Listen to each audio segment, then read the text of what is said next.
Okay मोहतरम, what is this?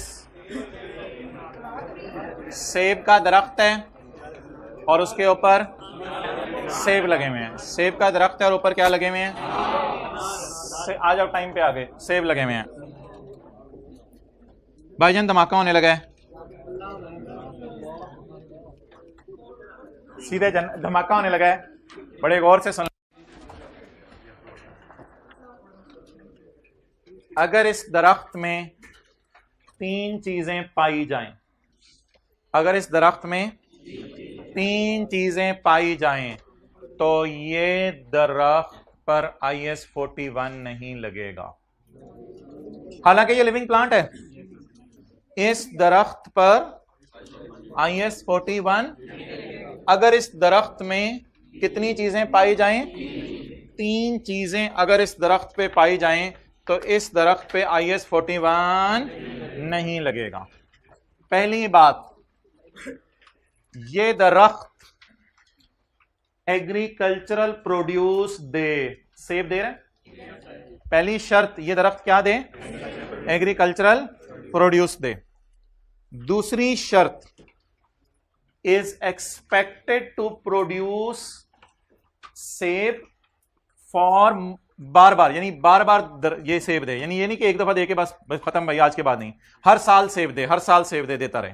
पहली शर्त बोलें क्या? नंबर 1, ये सेब दे। दूसरी बात, बार बार सेब दे, कई साल तक सेब देता रहे, सेबो सेब हो जाए। दूसरी शर्त। और तीसरी शर्त यह है कि इस दरख्त को लगाने का मकसद लकड़ी बेचना नहीं है। इस दरख्त को लगाने का मकसद लकड़ी बेचना नहीं है। हां, एंड पे अगर बिल्कुल लाइफ खत्म हो जाए तो स्क्रैप के तौर पे लकड़ी बिक जाए, वो तो कोई बात नहीं, वो तो बिकेगी ऑब्वियसली, लेकिन मकसद लकड़ी बेचना नहीं है। ऐसे दरख्त पर IS 41 नहीं लगेगा। ऐसे दरख्त पर IS 16 लगेगा। ऐसे दरख्त पर क्या लगेगा? IS 16। मैं आपको एक और दरख्त दिखाता हूं, हिम्मत है देखने की? भाग तो नहीं जाएंगे? मैं आपको एक और दरख्त दिखाता हूं, ये मैं आपके लिए लाया हूं स्पेशली। ये लगे हुए, ये कटे हुए, बोलें जरा। लगे हुए, कटे हुए, ट्राई करें। लगे हुए, कटे हुए। क्या ये दरख्त स्क्रैप सेल के तौर पे है या ये दरख्तों पे फल नहीं है, सिर्फ लकड़ी के मकसद से काटे थे, लकड़ी के मकसद से लगाए थे? लगाए लकड़ी के मकसद से ना, तो इनकी लकड़ी लेंगे और उससे फर्नीचर बनाएंगे। तो ये वाले दरख्त पर ये जो मैंने बातें की हैं पूरी, तीनों में से कोई एक बात भी पूरी ना हो रही हो तो उस दरख्त पर IS 41 लगेगा। उस दरख्त पर IS 41। अब मैं आपको एक और मिसाल देता हूं, जामन का दरख्त। जामन का दरख्त, पहला सवाल, क्या वो जामन यानी एग्रीकल्चरल प्रोड्यूस हासिल करने के लिए लगा? यस और नो बोलें। क्या मोर देन 1 ईयर तक जामन आते रहेंगे? यस और नो। क्या उस दरख्त की जो लकड़ी है वो बेचने के लिए दरख्त लगाया या लकड़ी एंड पे बिक सकती है? एज अ स्क्रैप बिक सकती है, लकड़ी बेचने के लिए दरख्त। ऐसे दरख्त को क्या कहेंगे? ऐसे दरख्त का मैं एक नाम रखने लगा हूं आज, वो अभी तक हमने रोक के रखा हुआ था, वो है बियरर प्लांट। बियर होते कैरी करना, बियरर प्लांट, ऐसा प्लांट जो कैरी कर रहा है, ऐसा प्लांट जो कैरी कर रहा है। अच्छा, क्या कैरी कर रहा है? Agricultural produce. एक लफ्ज हमारी डिक्शनरी में नया ऐड हो गया, बियरर प्लांट। भाईजान, ये जो गाय है, ये जो गाय है, इस गाय को बियरर एनिमल कह सकते हैं या नहीं? अब मैं आपसे 3 सवाल पूछने लगा हूं। पहला सवाल, क्या ये गाय दूध के लिए है? क्या ये हर साल मिल्क देगी? क्या ये गाय स्क्रैप के तौर पे बिकेगी? नहीं नहीं नहीं नहीं भाईजान, ये आप पिंड से ताल्लुक नहीं रखते। ये स्क्रैप के तौर पे नहीं बिकेगी। गाय जब भी आप बेचें, 2 3 4 साल 6 साल दूध इस्तेमाल करके बेचें, अच्छी खासी प्राइस देके जाएगी। बाकी देके जाए ना देके जाए, इस बहस को छोड़ें, स्टैंडर्ड का सुन लें। स्टैंडर्ड ने कहा है मोहतरम, there is no concept of bearer animal. There is no concept of, there is only one concept, that is of bearer plant. एक ही कॉन्सेप्ट है हमारे पास, वो क्या है? बियरर। किसी कौ वगैरह पे IS 16 नहीं लगाने लग जाना, लेकिन ऐसे दरख्तों पे IS 16 लगाना है जिन दरख्तों में कितनी खासियतें पाई जाएं। आप बता दें भाईजान, इन दरख्तों में ये जो सेब का दरख्त या मैंगो का दरख्त या जामुन का दरख्त मैं आपको बताऊं, ये एग्रीकल्चर प्रोड्यूस के लिए लगाया गया जी। क्या इस दरख्त को जो है वो एग्रीकल्चर प्रोड्यूस हर साल आएगी जी। क्या ये दरख्त जो है, इस दरख्त को बेचना मकसद है, इसकी लकड़ी बेचना मकसद है? नो। तो ये तीनों बातें जिसमें पाई जाएं, उस दरख्त को क्या कहेंगे? Bearer plant. बियर होते कैरी करना, ये सेब कैरी करने के लिए रखा हुआ है। और इसकी बैकएंड पे थीम ये है कि it is just like a machine. Machine units बनाती रहती है, मशीन यूनिट्स बनाती रहती है, मशीनें यूनिट्स बनाती रहती हैं, और एंड पे मशीनें एज अ स्क्रैप बिक जाती हैं जिस पे फ्रूट लगता हो। और तीसरी शर्त यह है कि उसकी लकड़ी ना अच्छी बिकती हो, यानी लकड़ी बेचना मकसद ना हो। तीन बातें पूरी की पूरी तीन बातें। इस दरख्त पे IS 41 नहीं लगेगा, बट इनके फलों पर at the point of harvest agriculture produce होंगे। इनके फल at the point of harvest क्या होंगे? बट दैट दरख्त will not be falling under IS 41। Clear? अच्छा, और इन दरख्तों पे क्यों IS 41 लगना है? किधर आगे? इन दरख्तों के ऊपर क्यों IS 41 लगना है? बिकॉज स्क्रैप सेल के तौर पे इनकी लकड़ी नहीं बेचनी, इनकी तो लकड़ी ही बेचना असल मकसद था जिसके लिए ये दरख्त लगाए गए थे। पढ़ें जी 488। एक जी नया कॉन्सेप्ट है आपके लिए आज, ये रोक के रखा हुआ था स्टैंडर्ड के एंड पे। क्या नाम है? सेब वाला दरख्त ज़हन में रखें, जामुन वाला। इस दरख्त का नाम बताएं। Bearer plant. ऐसा प्लांट जो सेब कैरी करता है। IS 41 does not apply on, IS 41 bearer plants पे नहीं लगेगा। ये जो सेब का दरख्त है, it is that is used in production और सप्लाई ऑफ, ये सेबों के लिए है। एग्रीकल्चर प्रोड्यूस थोड़ा सा लिखते हैं ना, एप्पल या जामुन, या अगर ज्यादा मूड में है तो जामुन बना लें। इज यूज्ड इन प्रोडक्शन और supply of agricultural produce. Is expected to, पैदा करेगा प्रोड्यूस, इज एक्सपेक्टेड टू, पैदा करेगा प्रोड्यूस फॉर मोर देन 1 साल 2 साल 3 साल, चीजें आती रहेंगी इंशाल्लाह। कई साल जामुन का दरख्त लगा रहता है, हम देख देख के थक जाते हैं। Point C, there is low chance of being sold as, plant has low chance of being sold as agricultural produce. Plant से मुराद है भाईजान ये अब उसकी लकड़ी, यहां पे लकड़ी जरूर लिखें वरना कंफ्यूजन रहेगी। लकड़ी has a low chance of being sold as, लकड़ी कट के एग्रीकल्चर प्रोड्यूस के तौर पे नहीं बिकेगी, बिक भी गई तो it may be sold as, ये लकड़ी का मतलब जरूर लिखिएगा। हाउएवर लकड़ी may be sold as a scrap sale. इन तीनों के दरमियान एंड लगा हुआ है। तो जिस दुनिया के दरख्त में कितनी खासियतें पाई जाएं? 3 खासियतें पाई जाएं, उस दरख्त को क्या कहेंगे? Bearer plant. और ये पॉइंट सी का एरो खींच के जहां ले आए, पॉइंट सी का, where bear plants are no longer used to bear produce. क्या मतलब? जामुन, आप ऊपर चढ़े बैठे हैं, दरख्त लिफ्ट ही नहीं करा रहा, जामुन ही नहीं आ रहे। Where bear plants are no longer used to bear produce, they might be cut down and sold as, उनकी लकड़ी का फर्नीचर नहीं बनता, वो बस फारिग है लकड़ी इसकी। For example for use as a firewood के तौर पे घरों में आग लगा ली उस लकड़ी से, शायद इस काम आएंगे। वो दरख्त और किसी काम के नहीं है, काम के ना काज के, दुश्मन अनाज के। सच इंसिडेंटल होते हैं हादसाती सेल, यानी कोई मकसद नहीं था सेल करना आपका लकड़ी। सच हादसाती sale would not prevent the plant from satisfying the definition of bearer plant. अंग्रेजियां छोड़ा करें, वही बात उसने दोबारा लिख दी है, छोड़ें। डन जी। तो बेयरर प्लांट में कितनी खासियत है? 3। नंबर 1 जामुन देगा, नंबर 2 मोर देन 1 पीरियड देगा, मोर देन, और नंबर 3 ओके। अच्छा, पेपर के अंदर ना अगर किसी दरख्त की आपको लाइफ दे दे, दरख्त की लाइफ, तो समझ जाइएगा ये क्या है। उसने ये बात तीसरी लिखी हो या ना लिखी हो, तीसरी बात इंप्लाइड होगी। फिर अगर पेपर में किसी दरख्त की भी क्या दे देना, लाइफ दे दे, तो इसका मतलब है वो कौन सा दरख्त आपसे टेस्ट करना चाह रहे हैं? Bearer plant. अभी हम सवाल करते हैं बेयरर प्लांट का। एक बेयरर प्लांट,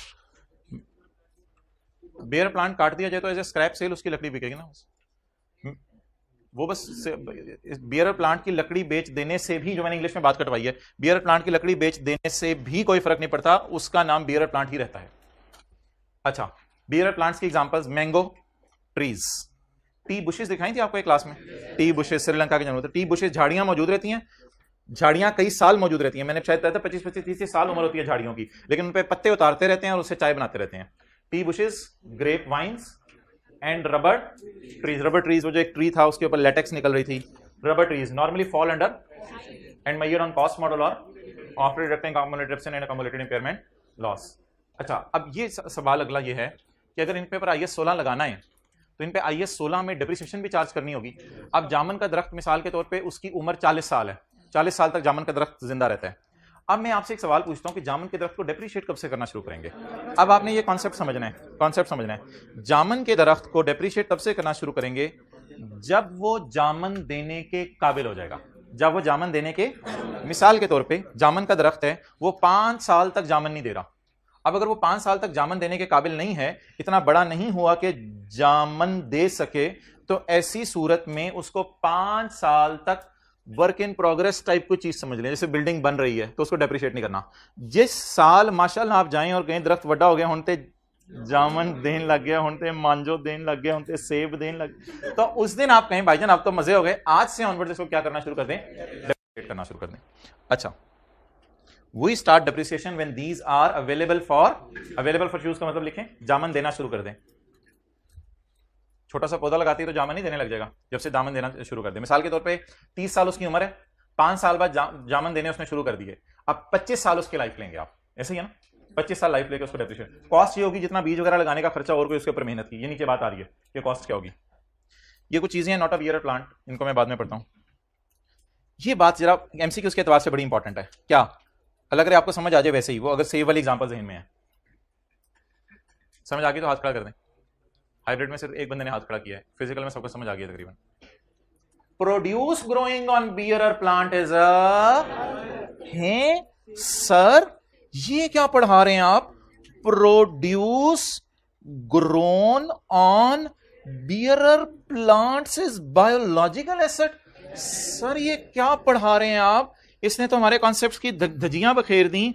आपने ये कहा है कि दरख्त को डालो IAS 16 में, और यहां लिखा हुआ है प्रोड्यूस ग्रोन और bearer plant is biological asset. जी भाईजान, आज एक और कॉन्सेप्चुअल बात समझ लें, सेब जब तक लगा है तब तक जिंदा प्लांट समझा जाएगा, और सेब और उसके अंदर बीज और उसका टहनी जो कुछ भी है वो बायोलॉजिकल एसेट है। और जब सेब कट गया तो कटने के टाइम पर सेब को कहा जाएगा agricultural produce at point of harvest. सुभान अल्लाह बोल ले, सुभान अल्लाह। अश कर उठे, आज तो अखीर हो गई है। ये बात तो आप लोगों ने सोची भी नहीं थी। आप तो सेब को समझते थे एग्रीकल्चरल प्रोड्यूस, लेकिन आज पता चला लगा हुआ और कटा हुआ में फर्क है। अगर सेब एप्पल बायोलॉजिकल एसेट कब तक है? अच्छा, और अगर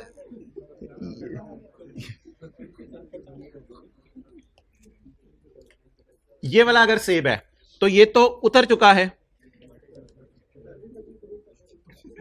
उतर चुका है, इसको क्या कहेंगे? बोले बोले बोले बोले। इसी तरह बना लें ये डायग्राम, आज एक दरख्त बनाएं, उस पर एक लगा हुआ सेब हो और भी नीचे बास्केट रखें, उस पर कटे हुए सेब हो, तो खीर हो जाए। ये सेब तो भाईजान उतर चुके हैं ना, इसको क्या कहेंगे? एग्रीकल्चरल। लेकिन मजे की बात, एग्रीकल्चरल प्रोड्यूस कटते हुए कहेंगे, बाद में पड़ा हो तो इन्वेंट्री। सुभान अल्लाह। ये शायर कह के चला गया, ये शेर हो गई।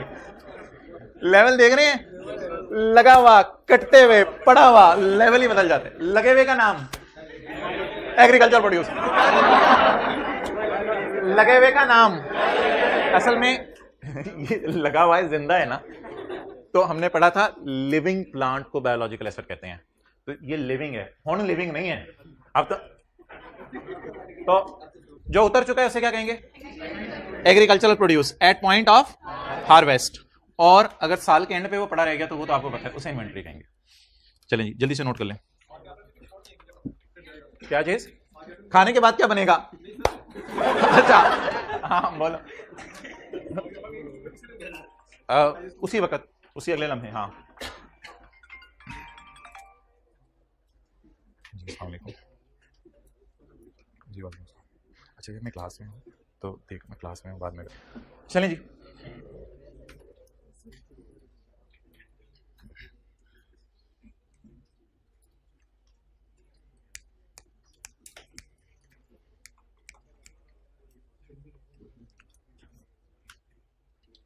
अच्छा, असल में ना इसमें इंटरेस्टिंग बात सुने क्या होती है। इंटरेस्टिंग बात ये होती है कि 31 दिसंबर को हमारा ईयर एंड आ गया और अभी फल उतारने का वक्त नहीं आया। अगली बात अब आप मेरे से कर दें, 31 दिसंबर को हमारा ईयर एंड आ गया, अभी फल उतारने का वक्त नहीं आया, अब क्या करेंगे। अब दरख्त भी नजर आ रहे हैं, रोड्स भी नजर आ रही हैं, नीचे कहां कहां शो करेंगे, रोड्स को IS 16, दरख्त नजर आ रहा होगा, ये भी IS 16। अब जो फल लगे हुए हैं अभी उतारने का वक्त नहीं आया, इन फलों को बायोलॉजिकल एसेट, क्योंकि दीज आर स्टिल जिंदा apple, these are living apples. तो ये छोटी सी बात लिखी हुई थी जो आप हजरात ने हाथ खड़े किए थे कि आपको समझ आ गई है, मुझे लगता है शायद आप आई है। अच्छा ना, अभी भी अगर नहीं आई ना तो बस फिर नहीं आनी मोहतरम, सादा सी बात है यार। दरख्त का नाम IS 16, लगे हुए सेब का एग्रीकल्चर, ना लगे हुए सेब का बायोलॉजिकल एसेट, उस पर IS 41 लगेगा, और काटने वक्त एग्रीकल्चर प्रोड्यूस, और बाद में इन्वेंट्री। अच्छा, और अगली बात इंपॉर्टेंट जो मैंने आपको बता दी है, there is no concept of bearer animal. इसकी लॉजिक वगैरह लिखने की जरूरत नहीं है, लेकिन अगर लिखनी है तो लिख लें, काउ स्क्रैप सेल के तौर पे नहीं बेची जाती, काउ तो अच्छी खासी प्राइस देके जाती है। तीसरी वाली जो लॉजिक है ना, वो असल में यहाँ पे फिट नहीं होती, तीसरा वाला लॉजिक। तो स्टैंडर्ड वाला कहते हैं कोई कॉन्सेप्ट मेरी नजर में किसका नहीं है, बियरर एनिमल का। हाँ, कौन सा कॉन्सेप्ट है मेरी नजर में, सिर्फ बियरर प्लांट का। ओके, अकाउंटिंग कैसे करनी है बियरर प्लांट की। इनिशियल मेजरमेंट किस पे होगी, कॉस्ट पे होगी। सब्सिक्वेंट मेजरमेंट कॉस्ट या रिवैल्यूएशन मॉडल।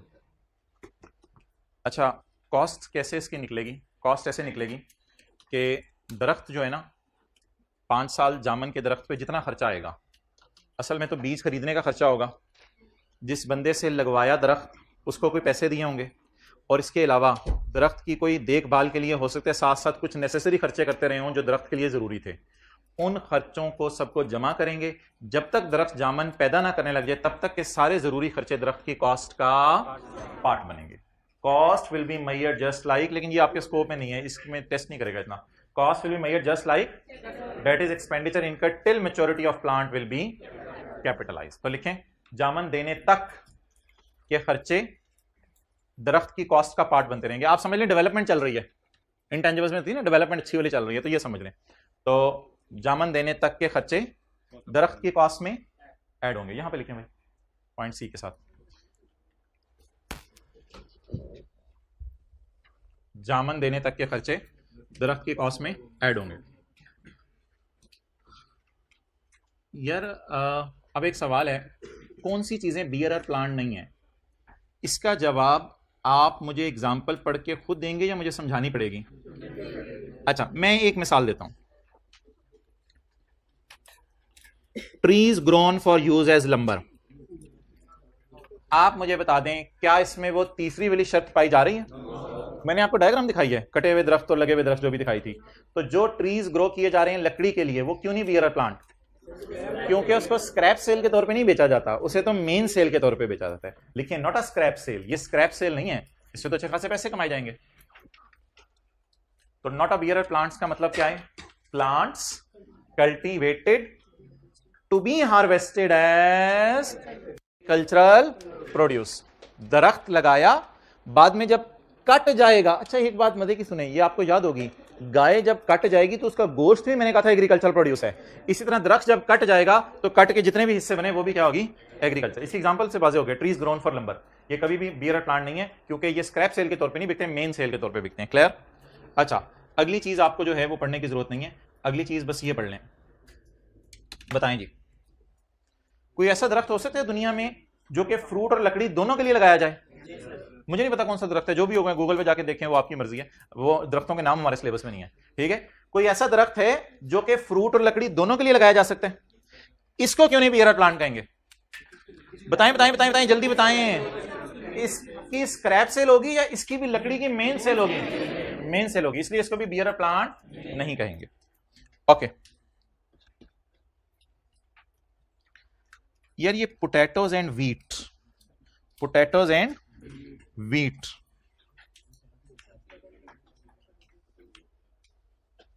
एक साहब ने बिल्कुल कमाल जवाब दिया है and I really appreciate him. Potatoes, इसमें तो मोर देन 1 पीरियड का चक्कर ही नहीं।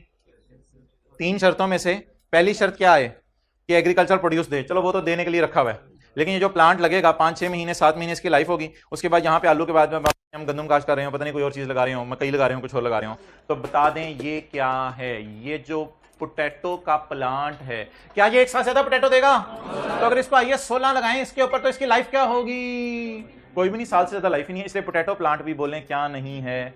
बेयर प्लांट नहीं है। अब बता दें कौन सी 3 चीजें ऐसी हैं जो बेयर प्लांट नहीं है? जल्दी जल्दी जल्दी। ऐसे ट्रीज जो किस लिए लगाए? लकड़ी के लिए। ऐसे ट्रीज जिनका फ्रूट भी लेना था और लकड़ी भी लेनी थी। और मेज, राइस, पोटैटोज, वीट में कॉमन बात क्या है? इनकी लाइफ 1 साल से ज्यादा। एनुअल क्रॉप्स का मतलब है बस 6, 7, 8 महीने, 10 महीने, साल के अंदर ये फसल काश्त होकर कट भी जाती है, तो इसलिए इनको भी क्या नहीं कहेंगे? बोले बेयर प्लांट नहीं कहेंगे। क्लियर?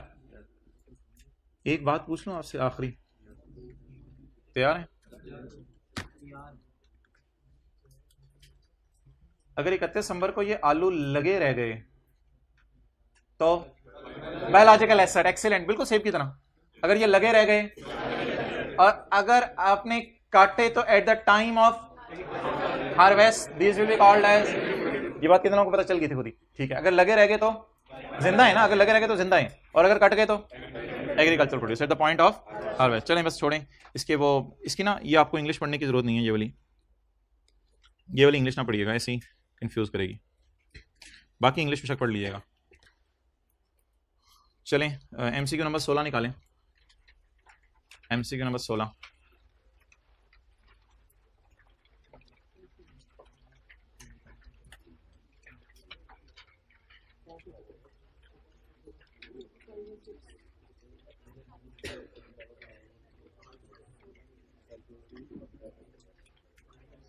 Page number 516।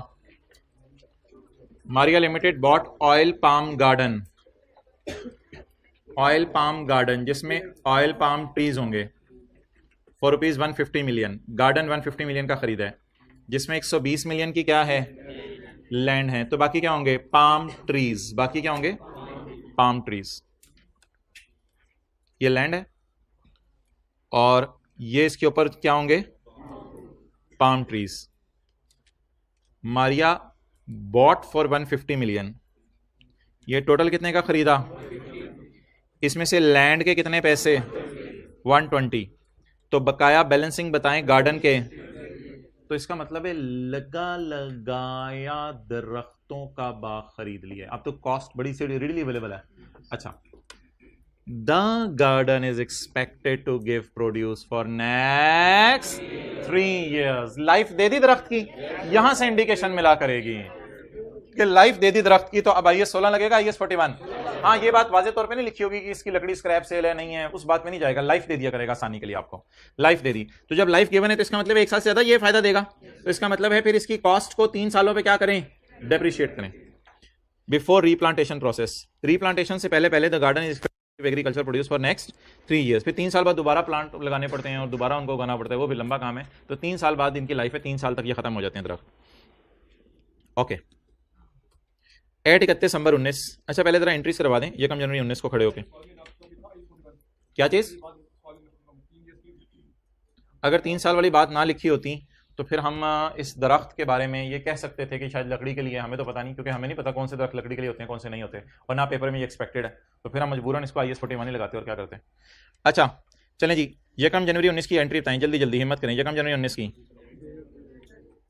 बोलें बोलें बोलें बोलें, हिम्मत। लैंड डेबिट कितने से? 120 से। लैंड कहां जाएगी? IS 16 में जाएगी लैंड। आगे बियर प्लांट कर दें इसको, पाम ट्री कर दें, जो मर्जी कर दें, पाम ट्री। IS 16 लगेगा ना इस पे, तो PP या बियर प्लांट भी नाम रख सकते हैं इसका।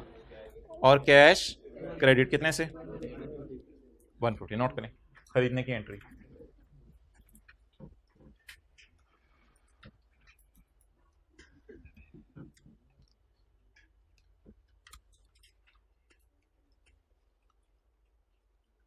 On 31 December 19 the year end the fair value of garden is 22 million excluding land के अलावा फेयर वैल्यू गार्डन की कितनी है? Estimated cost to sell is 2 million. अभी सबर land as a fair value of on 31 December 19। अच्छा जी, मुझे अभी कॉस्ट टू सेल को जरा मैं इग्नोर कर रहा हूं, इसकी फेयर वैल्यू बताएं साल के एंड पे कितनी हो गई है? ये मैं एंट्री का हिस्सा नहीं है, समझाने के लिए बता रहा हूं। इसकी fair value 22, cost to sell अभी मैंने काट दिया। अच्छा, ML यूजेस कॉस्ट मॉडल, हंसे ML यूजेस फेयर वैल्यूज दे के, बंदर का करतब दिखा के फेयर वैल्यूज दे के हमें क्या करें? वी आर यूजिंग, और शहजादे चाचू कॉस्ट मॉडल अगर यूज कर रहे हैं तो फिर IAS 16 में भी फेयर वैल्यूज किसी काम की नहीं है। पहले मुझे बता दें इन दोनों पे लग क्या रहा है? IAS 16 में कॉस्ट टू सेल तो काट ही दी ना मैंने। IAS 16 has nothing to do with cost to sell, but अगर IAS 16 में रिवैल्यूएशन मॉडल लगता तो चीजें किस पे जाती? फेयर वैल्यू पे जाती। अभी फेयर वैल्यूज को भी बड़े कॉन्फिडेंस से 130 और 22 को काट दें। वाई? धमाका हो गया ना नीचे। We are using the for items falling under IAS 16। IAS 16 वालों के लिए कौन सा मॉडल यूज करें? And fair value less cost to sell model for items falling under IAS। चाचू हमारी IAS 41 वाली आने के लिए कोई चीज ही नहीं है, हमारी IAS 41 वाली कोई चीज ही नहीं है। कहता है IAS 41 वालों पे मैं लगा रहा हूं क्या? Fair value less cost to sell. IAS 41 वाली कोई आइटम ही नहीं है हमारी। एक होता है ना एटम, आइटम ही नहीं, लिख ले IAS 41 वाली तो हमारी कोई आइटम ही नहीं। तो IAS 41 में चीजों को fair value minus cost to sell पे रख के तूने आसान किए, हमें वैसे भी पता था। IAS 41 में ना कोई चॉइस नहीं है, बस चीजों को किस पे रखना होता है? Fair value minus cost to cell.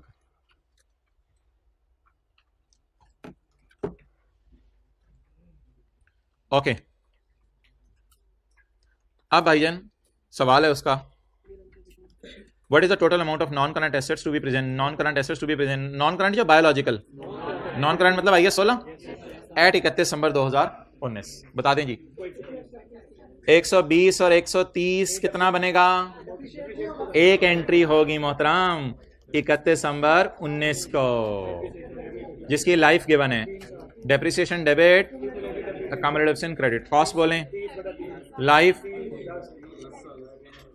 ये दो एंट्रीज हैं सिर्फ पूरे सवाल में। अब बता दें जी, हम किताबों में लैंड कितने पे शो करेंगे? चलिए मैं बैलेंस शीट आपको बना ही देता हूं। बैलेंस शीट में क्या आएगा? PP लैंड और कॉस्ट, अकोमोडेशन 10, बुक वैल्यू। सवाल की रिक्वायरमेंट का जवाब है 140। ये मैंने आपको बना के दिया है बैलेंस शीट।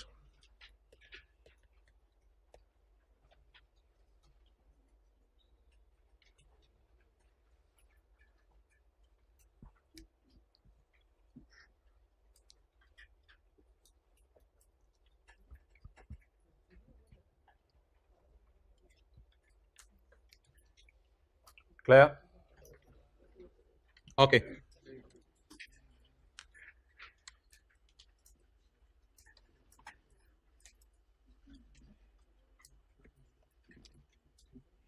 अच्छा ये जिस वक्त ना हम रिवैल्यूएशन को रिवाइज कर लेंगे, अभी तो आपको भूली हुई है रिवैल्यूएशन, जिस वक्त हम रिवैल्यूएशन को रिवाइज कर लेंगे ना, ये MCQ 16 की वैसे जनरल एंट्रीज जहाँ दी हुई थी मैंने नीचे सोल्यूशन में, 120 की अलग एंट्री है, 30 की अलग एंट्री है, एडप्शन की अलग एंट्री है।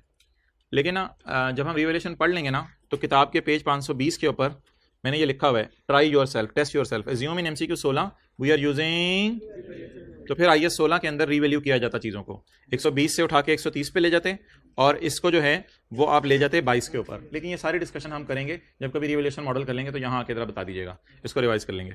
अगर रिवैल्यूएशन फिलहाल कौन सा मॉडल यूज हो रहा था? कॉस्ट मॉडल यूज हो रहा था, इसलिए हमने चीज़ों को किस पे रखा है, कॉस्ट पे रखा है। Okay, so that was this all story of bearer plant. बता दें ये बेयरर प्लांट की खासियतें, कितनी खासियतें होती हैं, 3।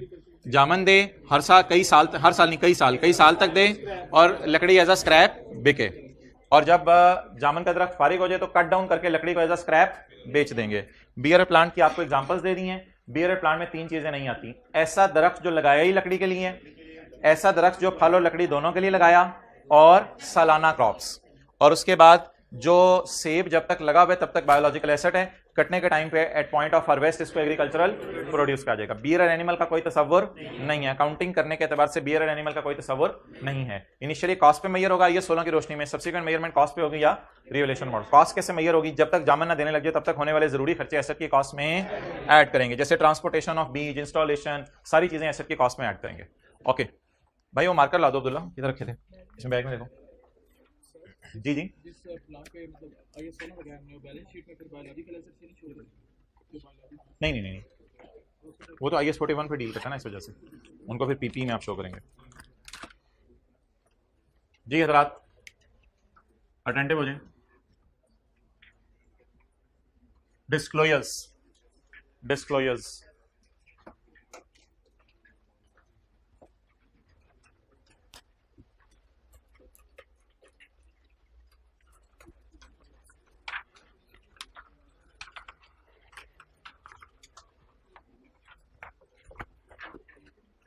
नोट देख लीजिएगा, करना हुआ तो पहले जरा समझ लें।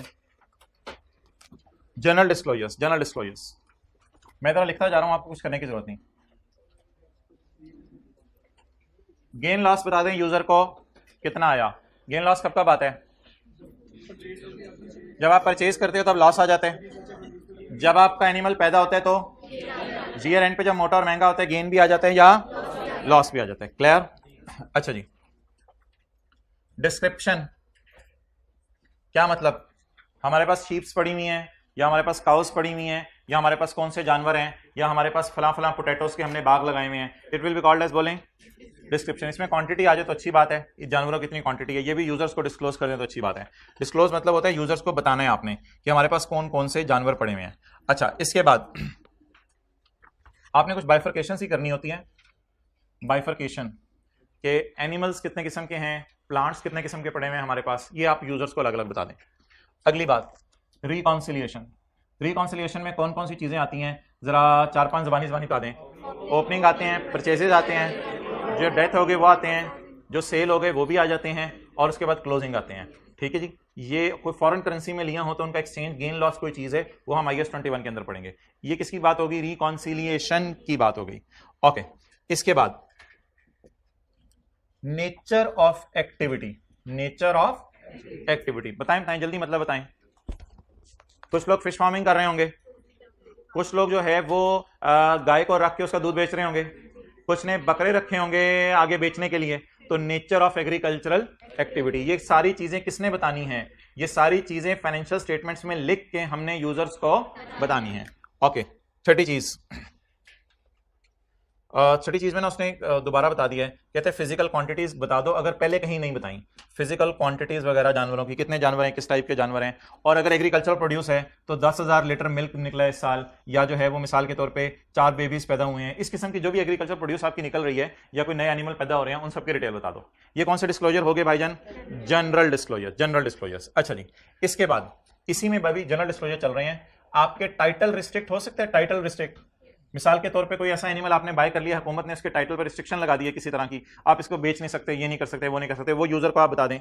इसके बाद आप जानवर खरीदने का मुआहिदा किसी से कर सकते हैं, कमिटमेंट, कि मैं तुमसे जानवर खरीदूंगा, अगर ऐसा कोई मुआहिदा है वो भी यूजर को बता दें कि मैंने कमिटमेंट कर ली है। इसके बाद फाइनेंशियल रिस्क क्या होगा जानवर खरीदने के बाद, आपको सैलाब आ जाए, जलजला आ जाए, कहत साली हो जाए, या इतनी सर्दी हो जाए कि जानवर मर जाएं, ये सारे रिस्क आपके बिजनेस के साथ जुड़े हुए हैं।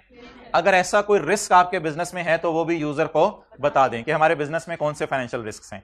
ये कौन से डिस्क्लोजर्स हो गए, जनरल डिस्क्लोजर्स हो गए। अच्छा, अगली बात मुझे ये बताएं, क्या ऐसा हो सकता है कि हम कुछ बायोलॉजिकल एसेट्स को कॉस्ट पे रखें?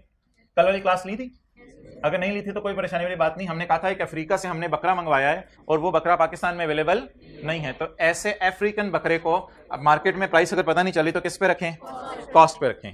अच्छा, इस बकरे के बारे में क्या बताना है, डिस्क्रिप्शन, क्या मतलब कि बकरा है या बकरी है, धुंधा नहीं, बकरा है या बकरी है, डिस्क्रिप्शन इसकी बता दें।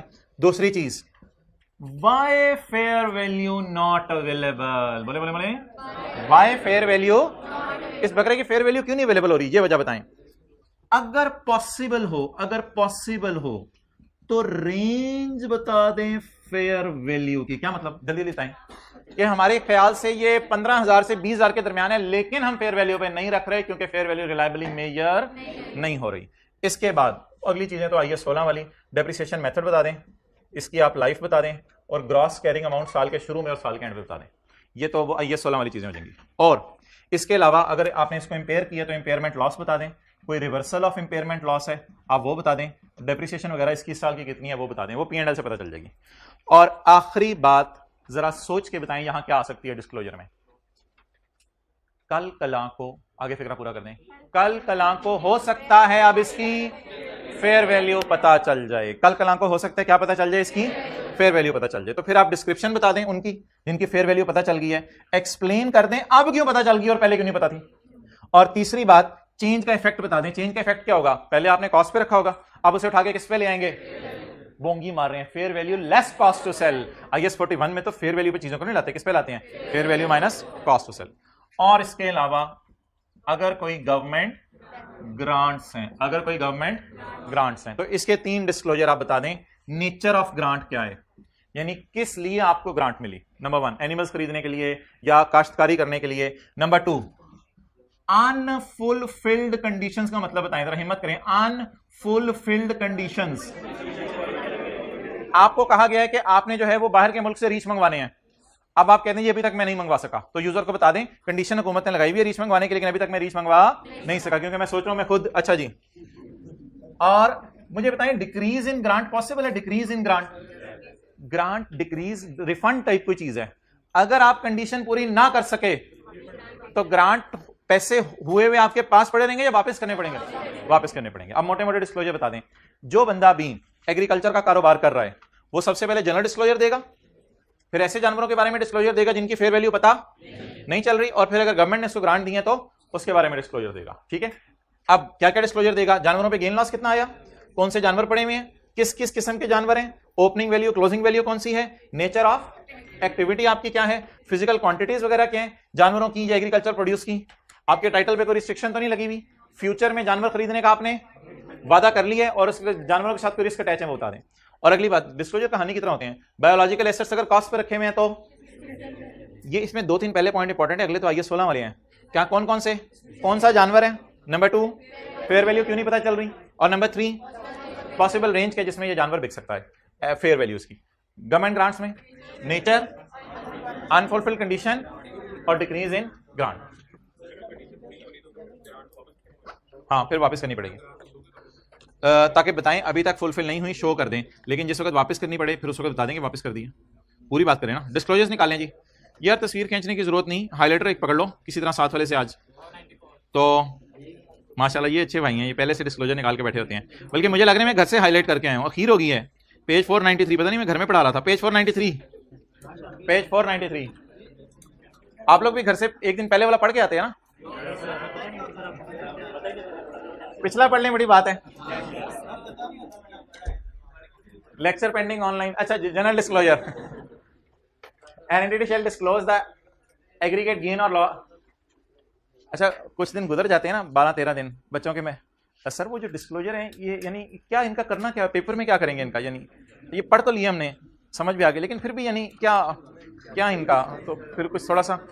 अच्छा भाई, उसमें जो IAS 38 है ना उसके तो किसी हद तक हमने डिस्क्लोजर बनाए हैं, लेकिन IAS 41 के डिस्क्लोजर ज्यादा बनाने को आपको आ नहीं सकते। एक ही डिस्क्लोजर बनाने को आता है जो हम क्लास में डिस्कस किया था, वो कौन सा वाला है, रिकॉन्सिलेशन वाला, रिकॉन्सिलेशन वाला आ सकता है। बाकी कोई खुदा ना खास्ता बात आगे आने का चांस नहीं, जो बात सवाल में लिखी हुई वो एज इट इज इंग्लिश में उठा के लिख देनी है, और ये बातें हम ना आने वाले स्टैंडर्ड नेशनल में रिवाइज करेंगे तो बातें जरा हो जाएंगी। फिलहाल सिर्फ एक लिस्ट जहन में रख लें कौन कौन से डिस्क्लोजर होते हैं, ये भी आपने याद नहीं करनी, पैरा 40, पैरा 43, पैरा 41 स्टैंडर्ड का, उनमें सारी चीजें अवेलेबल है। An entity shall disclose the aggregate gain or loss arising during the period on initial recognition and from the change in fair value. N entity shell give a description, narrative और quantified. Narrative अंग्रेजी में लिखे जानवरों के नाम, quantified कितने जानवर हैं, of each group of beef cattle अलग, डेयरी कैटल अलग, फ्रूट ट्रीज अलग, व्हीट प्लांट्स अलग, इन सब के बारे में अलग अलग बता दें। एक ना चीज मैंने छोड़ी है, ये मैंने कल करवानी है। अच्छा जी, एन एंटिटी इज इनकरेज का क्या मतलब है? ये डिस्क्लोजर जरूरी है या इनकरेज कर रहे हैं सिर्फ?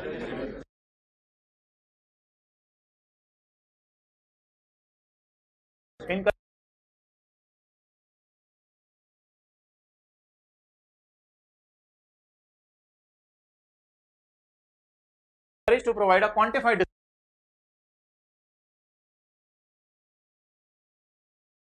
डिस्क्रिप्शन। क्वांटिफाइड डिस्क्रिप्शन दे दे तो बहुत ही अच्छी बात है। साल के शुरू में जानवर कितने थे, एंड पे कितने, क्वांटिटीज दे दे तो बड़ी अच्छी बात है। डिस्टिंग्विशिंग बिटवीन, छोड़ें अभी, कंज्यूमेबल एंड बियरर, ये ना एक कंज्यूमेबल और बियरर टाइप कोई चीज है, ये कल देखेंगे। तो पॉइंट 3 के साथ थोड़ा सा क्वेश्चन मार्क लगा दें बस, पॉइंट 3 के बाद। अच्छा भाईजान, रिकंसिलिएशन में क्या क्या आता है? कई दफा बनाई है हमने 3-4 सालों में। गेन लॉस आता है। ओ धमाका, separate disclosure for physical and price change is encouraged but not required. मतलब बताएं इसका। सेपरेट फिजिकल चेंज और प्राइस चेंज का डिस्क्लोजर, जिस पे सबसे ज्यादा दिमाग की फिरकी घूमी थी हमारी, वो कहते बना दो तो ठीक है, नहीं बन रहा तो खैर है, लेकिन पेपर में लिखा होगा फिजिकल और प्राइस वाला बनाएं, तो फिर फिजिकल और प्राइस वाला बनाना पड़ेगा। तो पेपर में जब फिजिकल और प्राइस का लफ्ज लिखे क्वेश्चन में, तब फिजिकल और प्राइस चेंज अलग अलग कीजिएगा। वो याद है लंबे से इधर लिखी थी उम्रें बार बार, 2 साल का हमारा जानवर, किसी का जानवर, हमारा जानवर, किसी का जानवर, जानवर ही आ गए थे, हमारा जानवर, किसी का जानवर। तो वो वाला काम आपने कब करना है बोले? जब आपका दिल चाहे। Separate disclosure is encouraged but not, लेकिन गेन लॉस जरूर बताने आपने, परचेजेस जरूर बतानी है, सेल जरूर बतानी है, हाईलाइट करें साथ वाले के रजिस्टर पे, जबरदस्त। हार्वेस्टिंग आपने जरूर बतानी है। बिजनेस कॉम्बिनेशन क्या होता है? कुछ लोग गाय खरीदते हैं, कुछ पूरे का पूरा किसी का बिजनेस ही खरीद लेते हैं। फील हुआ है? आगे चलें। एक्सचेंज डिफरेंसेस, बाहर के मुल्कों से कुछ जानवर आपने खरीदे, IS 21 लिख लें, आगे भी पढ़ना है। IS 21 अदर चेंजेस अब क्या बताऊं आपको, चलें आगे।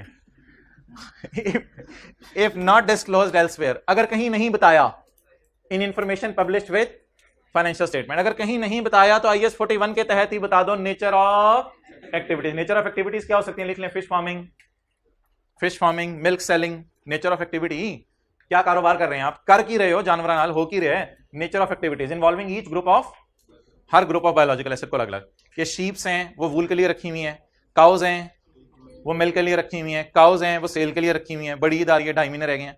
अच्छा, नॉन फाइनेंशियल क्या होता है? रुपीज में या क्वांटिटीज टाइप की चीज? क्वांटिटीज। नॉन फाइनेंशियल मेजर्स और estimates of physical quantities of each group of entities biological asset at the end of, कम से कम एंड पे बता दें साल के कितने जानवर आपके पड़े हुए हैं। अंडरलाइन करें, quantities at end of period, ये ग्रीन वाला हाईलाइट करें, quantities at end of period, कितने जानवर पड़े हुए हैं आपके पास, ये मतलब बताएं। 10 मन सेब आए, लिख लें 10 मन सेब, 1000 किलो दूध, दरख्त से नहीं, 10 मन सेब, 1000 किलो दूध, आउटपुट ऑफ एग्रीकल्चरल प्रोड्यूस। ये यूजर को बता दें। अभी जनरल डिस्क्लोजर चल रहे हैं, टाइटल अगर स्ट्रिक्ट है तो यूजर को बता दें ये गां है, लेकिन ये गां हुकूमत ने कहा है गां आपकी गां है, इसको आप बेच अभी। ये क्या है? Pledged security. बैंक से लोन लेने गए, बैंक ने कहा भाईजान कोई सिक्योरिटी, आपने कहा मेरी गां, तो आपने अपनी गां बैंक की छत पे रखवा दी, ठीक है, आपने कहा बाकी मैनेज करना है, तुमने गड़बड़ भी कर दी है। अच्छा, प्लेज डेट सिक्योरिटी, वापस आ जाए। कमिटमेंट्स का क्या मतलब है? वादा कर लिया गाय खरीदने का या खरीद ली? वादा कर लिया। अगर कोई वादे किए हुए हैं गाय खरीदने के तो उन वादों को बता दें लोगों को, ये किए हुए हैं वादे। आगे financial risk management. Financial risk नीचे देखें कैसे कैसे आता है, underline climatic disease. Financial risk कैसे कैसे कैसे आते हैं? क्लाइमेटिक, मौसम ही सुहाना हो जाए और जानवर के लिए मस्ताना हो जाए तो climatic disease and other natural risk. If an event occurs that give rise to a material item of income or expenses, the nature and amount are disclosed in accordance with IS 1. इसको काट दें, if से लेके IS 1 तक काट दें, if से लेके स्टेटमेंट्स तक काट दें। एग्जांपल्स क्या हैं मोहतरम? आउटब्रेक ऑफ अ वायरोलेंट होता है वायरस, वो जो आजकल घूम रहा है virus, virulent disease. A flood, a स्वीयर, ड्रॉट की होती है खुश्क साली, और अ फ्रॉस्ट, ये जो फ्रिज से आप लोग डीफ्रॉस्ट कर रहे होते हैं निकाल के चीजें, तो वो फ्रॉस्ट हुई होती हैं, फ्रॉस्ट होगी तो डीफ्रॉस्ट करेंगे ना। अच्छा, and a plough of insects, हाथियों के ऊपर क्या आ गया था, ऊपर से पत्थर बरस रहे थे, तो इंसेक्ट्स का झुमघट आ गया, और उसके बाद पता ही नहीं आपकी एग्रीकल्चर प्रोड्यूस किधर, सेब किधर हो आप, माशाल्लाह। अच्छा, ये तो IAS 16 वाले हैं, ये किसके डिस्क्लोजर्स हैं? If fair value can not be measured reliably, तो एडिशनल डिस्क्लोजर्स हैं। कौन कौन से? डिस्क्रिप्शन, अफ्रीकन काउल, अफ्रीकन बकरा लिख लेना जरा, ऐसे याद नहीं रहती बातें, घर जाके अफ्रीकन एथोपियन मिक्स हुआ होता है फिर। अफ्रीकन बकरा, अफ्रीकन लिखिएगा, अफ्रीकन ना लिखिएगा, अफ्रीकन, अफ्रीकन बकरा। Why fair value can not be measured बकरा? कहते because my bros are not here, my bros are in Africa, so bring some bros then my fair value. If possible, अगर ये possible है तो range, हाँ, I will be sold between 15 to 20, but my bros are not here, so therefore I can not be sold at a precise amount. Okay, you can depreciate me. You can depreciate me. I have life of 5 years. I have life of 5 years. Gross carrying amount साल के शुरू में कितना था? You can also impair me because there is no jaan in me now. My jaan is gone. Okay. In addition, it was slip of tongue. In addition, the reconciliation shall include the following. Number 1, I am impaired. I am impaired. Now, reversal of impairment. हो सकता है कि दोबारा जान revive हो, reversal of impairment and depreciation. Reversal of impairment ये होती है, मेरे ख्याल से FR1 में भी आपके सिलेबस में नहीं है, रिवर्सल ऑफ इंपेयरमेंट नहीं है। इंपेयर हो गई चीज और बाद में, मिसाल के तौर पे यूटोंग बस आ गई थी, मैंने कहा, तो बाद में आपने अपनी बस को इतना बेहतर कर लिया कि कंपेटिटर ही भाग गया, तो अब इंपेयर हुआ हुआ एसेट वापस अपनी हालत में आ गया। इफ, हाँ जी, दोबारा, हाँ, रिवर्सल ऑफ इंपेयरमेंट में दोबारा गेन होता है, लेकिन वो हमारे स्कोप में नहीं। जी बोले।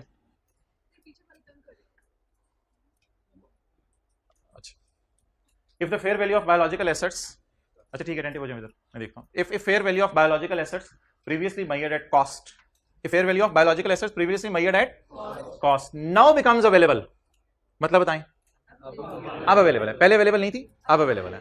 If fair value of biological asset now becomes available, certain additional disclosures are, कौन से जानवर हैं ये?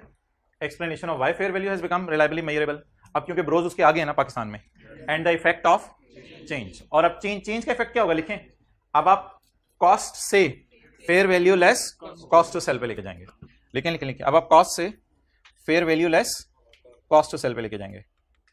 अच्छा भाईजान, इतनी थ्योरी नहीं है हमारे सिलेबस में, ये 2 स्टैंडर्ड शुरू वाले हमने पढ़ लिए हैं, थोड़ी बहुत इनमें थ्योरी है, आगे लीज चलनी है, न्यूमेरिकल है, तो ये तो 1-2 स्टैंडर्ड से ना कुछ ज़हन बना लीजिएगा ऐसा। ये डिस्क्लोजर्स हम बनाते हैं नॉर्मली, अगर कोई मेजर चीज़ है, जैसे बायोलॉजिकल एसेट्स कितने के हैं वो तो बैलेंस शीट के फेस पे शो हो जाएगा, लेकिन SOCI, SOFP, SOCIE, statement in equity और notes to the financial statements जो आएगा ना पोर्शन, उसके अंदर कहीं ना कहीं हम इनको डिस्क्लोज करेंगे। Disclosures relating to government grant, an entity shall disclose the following related to agricultural activity covered by the standard. Number 1 बोलें जी, क्या है? Nature and extent of recorded in financial statement, unfulfilled conditions, other contingencies attaching to government grant. Contingencies क्या? मसाइल वगैरह, कोई भी मसाइल आपके अटैच हुए हैं गवर्नमेंट ग्रांट के साथ, दे नहीं रहे, हुकूमत रिलीज नहीं कर रही, पुरानी चलेगी, नई आगे लिफ्ट नहीं करा रही। Significant decreases expected in level of government grant. Significant decrease क्यों आ सकता है? डिक्रीज आने की यही वजह होगी ना मेरे भाई, डिक्रीज आने की यही वजह होगी ग्रांट में कि आपने कंडीशंस फुलफिल नहीं की। बस ठीक है, अब मेरी तरफ से 5 मिनट की ब्रेक, मुझे 2 MCQs करके दे दें। MCQ नंबर 14, 15 और 17, 5 मिनट है आपके पास। 14, 15 और 17 MCQ 14, 15, 17। जी, इस रो में से आवाजें आ रही थी, एक्सक्यूज मी, इस रो में से आवाजें आ रही थी, कल से पीछे बैठना है। 14, 15 और 17।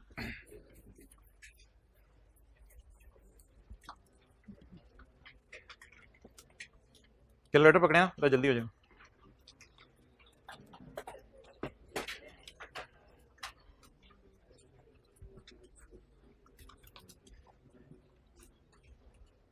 भाई ये भाई जो जा रहे हैं जरा फिजिकल क्लास में जरा चक्कर लगा के जाएं, बता के जाएं क्यों जा रहे हैं। चलें चलें जल्दी। 14, 15 और 17।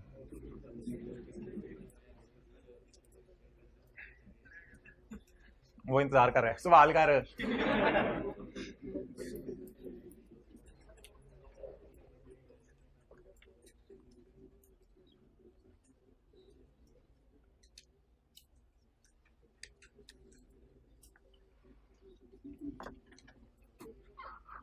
फोर्टीन हो गया तो हाथ खड़ा कर दें। एक साहब हाइब्रिड क्लास में पता नहीं देखे जा रहे हैं, स्क्रीन की तरफ सॉल्व नहीं करे, जिस रो से बच्चा उठ के गया अब इन्होंने सॉल्व करना शुरू किया। आप मुस्कुरा रहे हैं यार। 14, 15 का डेटा तो सही सेम है, डेटा सेम है, रिक्वायरमेंट डिफरेंट है।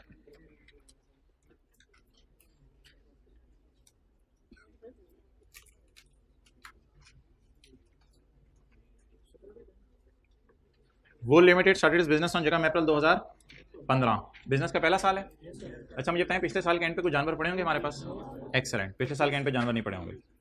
ऑन जगह April WL purchase a flock of sheep for ₹100 million. ये कॉस्ट भी होगी, फेयर वैल्यू भी होगी। फेयर वैल्यू होगी, फेयर वैल्यू, कॉस्ट भी होगी, ये फेयर वैल्यू भी होगी। At year end the flock was valued at 120। साल के एंड पे इसकी फेयर वैल्यू कितनी है? Every time the animal are sold there is a 5% commission fee payable to district municipal corporation. अब आप मुझे बता दें जी, यकम अप्रैल 15 को जानवर खरीदने की entry, biological asset debit, cash credit. लेकिन भाईजान कैश क्रेडिट आउटफ्लो से होगा और बायोलॉजिकल एसेट मेजर होगा 100 minus 5% of 100, 90। Any confusion? Clear? देख लेना यार। Every time animal are sold there is a 5% commission. तो भाईजान ये वो जो सोल्ड वाला था वही तो जाता था ना। वो अब डायग्राम कहां बनाई थी? नीचे था सवाल, ऊपर था सवाल? ऊपर था। ये देखो यार, every time the animal is, cost to sell का पार्ट बनेगा ना, ये आउटफ्लो में तो नहीं जाएगा, कॉस्ट टू सेल का पार्ट बनेगा। तो every time animal is sold, आगे क्या लिखा है? यस, समझ आ गई बात? तो ये तो अच्छा हो गया, वैसे सवाल हमने कर लिया तो कुछ को मसला था मुझे लग रहा है। तो बताइए, is it cost to sell और is it a cost of purchase? Cost to sell. कैसे पता चला? Every time animal are bought, every time animal are outflow में डालने, कॉस्ट टू सेल में डालने। एक्सेलेंट, आउटफ्लो में नहीं डालना, कॉस्ट टू सेल में डालना। कल वाली क्लास में बात हुई थी, fair value minus cost to sell. जी बैलेंसिंग बता दें। 5 का क्या आ गया? लॉस। कितने लोगों ने ये एंट्री की थी? एंट्री मांगी नहीं थी, एंट्री तो मांगी नहीं थी, लेकिन सही ना, एंट्री कर लेनी चाहिए थी जरा समझने के लिए। No further sheeps were purchase during the year. During the year wool sheared, वो जो पहले दिन वीडियो दिखाई थी, वूल शीयर्ड या detached, wool sheared had a fair value less cost to sell of 8 million. इसकी एंट्री बोलें। वूल डेबिट कितना? 8। अगला, साल के एंड पे ये जानवर कितने का हो गया? तो और every time it is sold a commission of, तो अब वो वर्किंग करेंगे। वर्किंग 3 टाइप, एक दफा हमने इसका नाम रखा था, ईयर एंड, गेन और loss. Opening 0, purchase, closing, fair value minus 5% of 120। खाली लिख दूं 5%, मसला तो नहीं। कितना जवाब आ गया? 114। गेन 19। हो सकता है कोई बंदा किसी और तरीके से पहुंचा हो यहाँ पे, लेकिन किसी और तरीके से नहीं पहुंचना था, यही तरीका है पहुंचने का। अब 19 रुपए की एंट्री बताएं। चलें जी, नोट कर लें यार, 1 मिनट में दे रहा हूं आपको। एंट्रीज नोट करें, सुस्ती ना करें चीजों में। छोटे छोटे एमसीक्यूज हैं, लेकिन कॉन्सेप्ट इसमें बड़े अच्छे से छुपे हुए हैं। नहीं यार, तरीके से लेके चलो ना एक ही चीज। एमसीक्यूज के जल्दी करने के लिए वो फिर अलग बातें हैं, वो मैं करता हूँ, रिक्वायरमेंट पढ़ के देखता हूँ, लेकिन तरीके से लेके चलो। काम थोड़ा लेंथी हो जाए, लेकिन अब जो प्रोसेस है उससे ना हटें अभी। जी वालेकुम सलाम। हाँ जी, उससे पहले पहुंच जाए। अच्छा, अब सवाल की रिक्वायरमेंट तो मैंने पढ़ी नहीं, सवाल की रिक्वायरमेंट पढ़ लेते हैं। At what amount flock of sheep would be presented in, यार इधर देखें सारे, आपने कुछ भी नहीं करना था, आपने पूरे डेटे में से ना 120 माइनस 5% कर देना था बस। कितना आ गया? 114। तो I totally agree with you कि एमसीक्यू में डाटा बहुत ज़्यादा दिया हुआ था जो कि देने की ज़रूरत उसे नहीं थी। अच्छा, मेरे से भी ये पेन इस वक्त लिख नहीं रहा, इसको मैं रिस्टार्ट करना पड़ेगा। 120 माइनस 5% कितना आ गया? 114। अगले सवाल का मेरे ख्याल से डाटा 100% सेम है, 100% सेम है, लेकिन उसमें रिक्वायरमेंट क्या है? Calculate the total income in respect of agriculture activity. तो इनकम टोटल यानी टोटल बताएंगे या उसमें तीनों चारों को नेट करेंगे? ये कंट्रोल ऑल्ट डिलीट दबाते हैं आप लोग? ऑल्ट F4 तो छोटी कमांड है, कंट्रोल और डिलीट उसका बाप है, पता होगा आपको। बड़ी मेहरबानी, ना हो तो फिर देसी तरीका तो है ही। बिस्मिल्लाह। अच्छा, नहीं बंद हो रहा, क्या करें आप?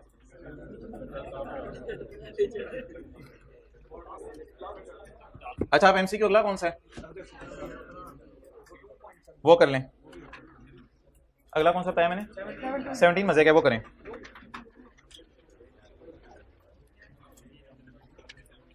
चलें, खुल गए ये। पहले इसका मुझे बता दें।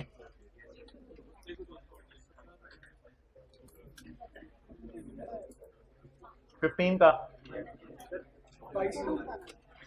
5 रुपए नुकसान। कैलकुलेटर पे लिखें -5 + 8 + 19 22।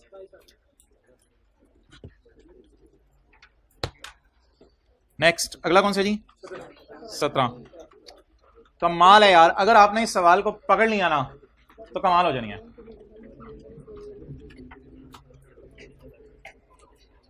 $17।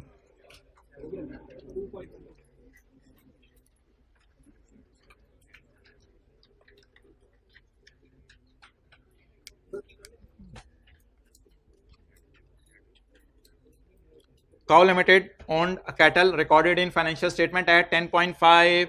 मोहतरम, रिकॉर्डेड इन फाइनेंशियल स्टेटमेंट का मतलब है ये बात कितने लोगों को पता चल गई थी? पिछले सवाल में ना लिखा हुआ था परचेज्ड एट 100, तो उसमें से कॉस्ट ऑफ सेल माइनस की थी। इसमें क्या लिखा हुआ है? रिकॉर्डेड इन फाइनेंशियल स्टेटमेंट्स या फेयर वैल्यू दी हुई है? तो रिकॉर्डेड इन फाइनेंशियल स्टेटमेंट्स तो पिछले साल सही वैल्यू पे हुआ होगा ना, that is fair value minus cost of sale. At 31 December the cattle have a fair value या रिकॉर्डेड इन। रिकॉर्डेड का मतलब खाली रिकॉर्डेड नहीं, रिकॉर्डेड इन फाइनेंशियल स्टेटमेंट्स। तो रिकॉर्डेड इन फाइनेंशियल स्टेटमेंट का मतलब है ये पिछले साल की बैलेंस शीट थी 10 या 5। If CL sold the cattle, if CL sold क्या होता है? कॉस्ट ऑफ सेल या आउटफ्लो? Cost of sale. अगर आज बेचे तो कितने % कमीशन देना पड़ेगा? P&L में गेन कितना जाएगा? ओपनिंग बोले, क्लोजिंग 13 यार बस कर दें, इंटू 98%। अब बड़े हो जाए, 13 इंटू 98%, 12.74, 2.24। ओके,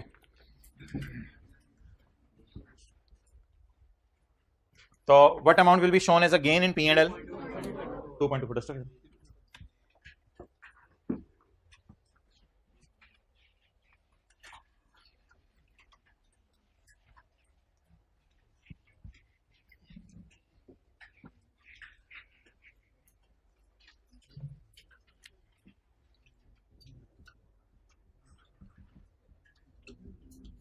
गवर्नमेंट ग्रांट को कितने किस्म की पड़ी थी?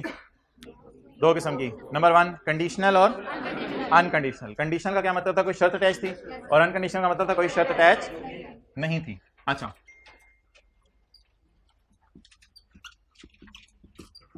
जरा देखते रहिएगा। गवर्नमेंट ग्रांट आपको किसके लिए मिल सकती है? For biological asset, not for biological asset. मिसाल के तौर पे लैंड के लिए मिल गई, बिल्डिंग के लिए मिल गई, कंप्यूटर सॉफ्टवेयर के लिए मिल गई, लेकिन वो लैंड वही है जो एग्रीकल्चर वाली है, कंप्यूटर सॉफ्टवेयर वही है जो कि भैंसों का रिकॉर्ड रखना है, कितनी भैंसें हमारे पास, कितना दूध देती हैं, कितने लोगों से पैसे आ गए, कितने लोगों से नहीं आए। अच्छा, बायोलॉजिकल एसेट कितने किस्म के हैं? 2। एक तो वो हैं जिन पे IS 41 लगता है, measured at fair value minus, और एक है अफ्रीकन काउ। अफ्रीकन काउ क्या है? बोलें बोलें बोलें, measured at cost, measured at cost। अब सवाल ये राइज होगा कि जो IAS 41 जो हमने गवर्नमेंट ग्रांट्स पढ़ी हैं कल, वो कौन सी वाली हैं? वो ये वाली नहीं है, क्योंकि इन पे IAS 20 लगता है। ये हमने जो कंडीशनल अनकंडीशनल पढ़ी है ना, वो ये वाली ग्रांट्स हैं जिन पे कौन सा स्टैंडर्ड लगता है? IAS 41। इसमें फिर कल हमने देखा था कि ग्रांट कौन कौन सी हो सकती है, कंडीशनल या अनकंडीशनल। तो IAS 20 कितने लोगों ने पढ़ा हुआ है? सबने पढ़ा हुआ है FR 1 के अंदर। तो IAS 20 गवर्नमेंट ग्रांट्स है। वो किसको डील करता है? वो डील करते हैं ऐसे बायोलॉजिकल एसेट्स को जो कॉस्ट पे पड़े हुए हैं, या बायोलॉजिकल एसेट्स के अलावा अदर एसेट्स भी होते हैं ऑर्गेनाइजेशन के पास, उनको डील करता है। और गवर्नमेंट ग्रांट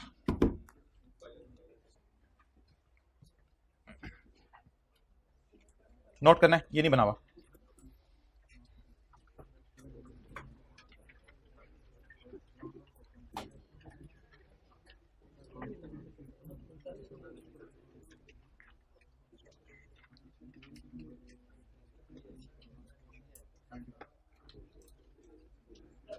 पेज 492 पे बना लो ना, 492 पे कहीं बना ले।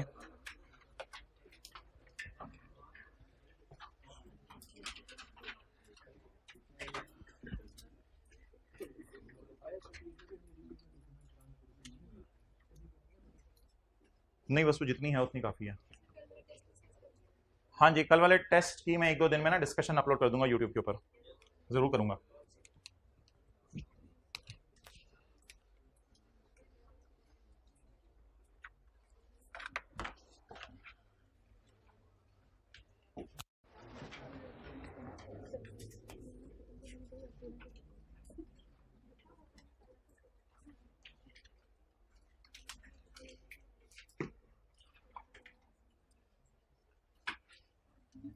ओके,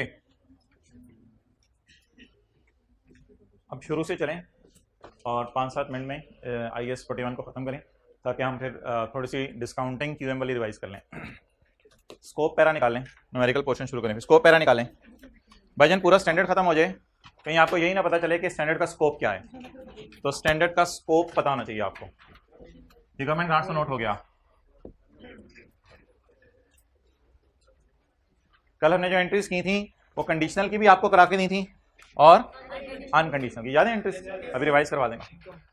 IAS 41 किस पे लगता है ना यार? ऐसे नहीं, इसको ना साथ साथ कुछ छोटा छोटा लिखें। कुछ बायोलॉजिकल एसेट्स, काओ पे, शीप पे, काओ पे, शीप पे, और एक और भी लिख लें, trees for lumbar, trees for लकड़ी, ट्रीज फॉर लंबर। वो दरख्त तो याद है ना, बायोलॉजिकल एसेट है ना?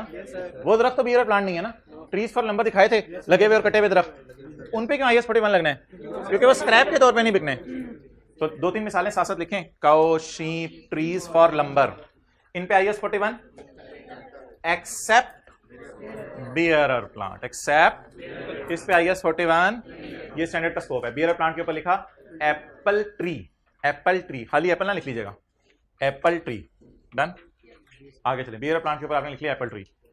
IAS 41 applies to agricultural produce at point of harvest। वूल, वो जो यार तीन जो कॉलम थे एक सफे पे, उसमें दरमियान वाला कॉलम वूल, मिल्क, और इसके apple at point of harvest, apple at point of harvest. यार ये क्या लिखा हुआ है? Government grant for agriculture in certain situations. ये क्या लिखा हुआ है इसने? गवर्नमेंट ग्रांट्स पे लगेगा, कहते हैं कभी कभी, तो कभी कभी IAS 41 लगेगा ना, वरना बाकी गवर्नमेंट ग्रांट्स पे IAS 41 नहीं लगेगा। Done, in certain situations IAS 41 does not apply to number 1 harvest at point of harvest या हार्वेस्टेड एग्रीकल्चरल प्रोड्यूस। बट अगर पेपर में लफ्ज आ जाए एट पॉइंट ऑफ हार्वेस्ट तो लगेगा, लेकिन हार्वेस्टेड तो फिर IAS 2 लगेगा। Land relating to agriculture IAS 16, और अगर महंगी करके बेचनी है साथ तो फिर IAS 40। Bear plants related to, however IAS 41 does not apply to the, IAS 41 does apply to the produce on those, on होना चाहिए था, to the produce on those bearer plants। produce on those bearer plants का क्या मतलब है? सेब, सेब, सेब, सेबों पे लगेगा लेकिन दरख्त पे नहीं लगेगा। और ये क्या है? Intangible assets related to agricultural activity. Obviously अगर आपका बहुत बड़ा फार्म हाउस है तो कंप्यूटर सॉफ्टवेयर भी आपने खरीद के रखा होगा, और आपके बहुत बड़ा दूध बेचने का कारोबार है तो हो सकता है आपने मिल्क कलेक्शन की जो रिसीट्स हैं उनके लिए कुछ सॉफ्टवेयर बनाया हो, किस किस गाहक से पैसे आ गए किसे नहीं आए, तो वो भी IAS 38 में फॉल करेगी, उस पर IAS 41 नहीं लगेगा। अब देखते हैं क्या क्या रह गया। मेरे ख्याल से तो सब कुछ हो गया, आगे चलें।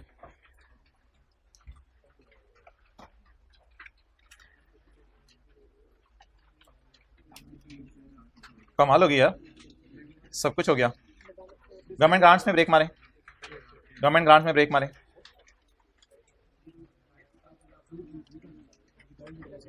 बायोलॉजिकल एसेट हैं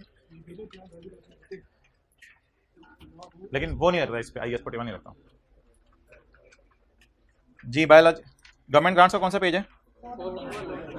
492।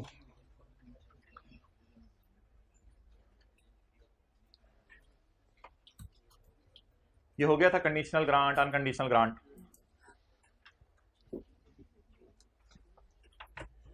एक कल आपसे बात की थी कि हुकूमत ने आपको 5 साल के लिए ग्रांट दी, ठीक है जी।